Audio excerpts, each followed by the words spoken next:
pa. Oo, unstable na ito eh. Isan maayos yan. Pa may car repair shop dito eh.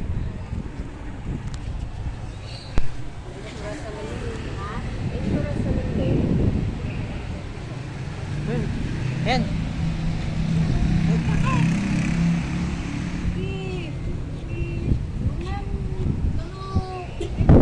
Pa muna. Nasa ganit na ganit ka, oh.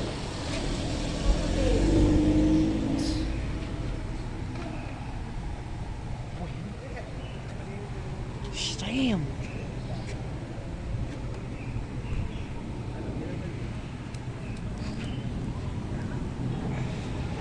Tingnan mo kaso. Walang kuryente. Paano yan? Sa school may kuryente naman. Tingnan mo kaso.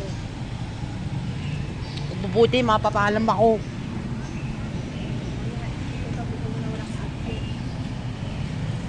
Okay lang yan kahit na.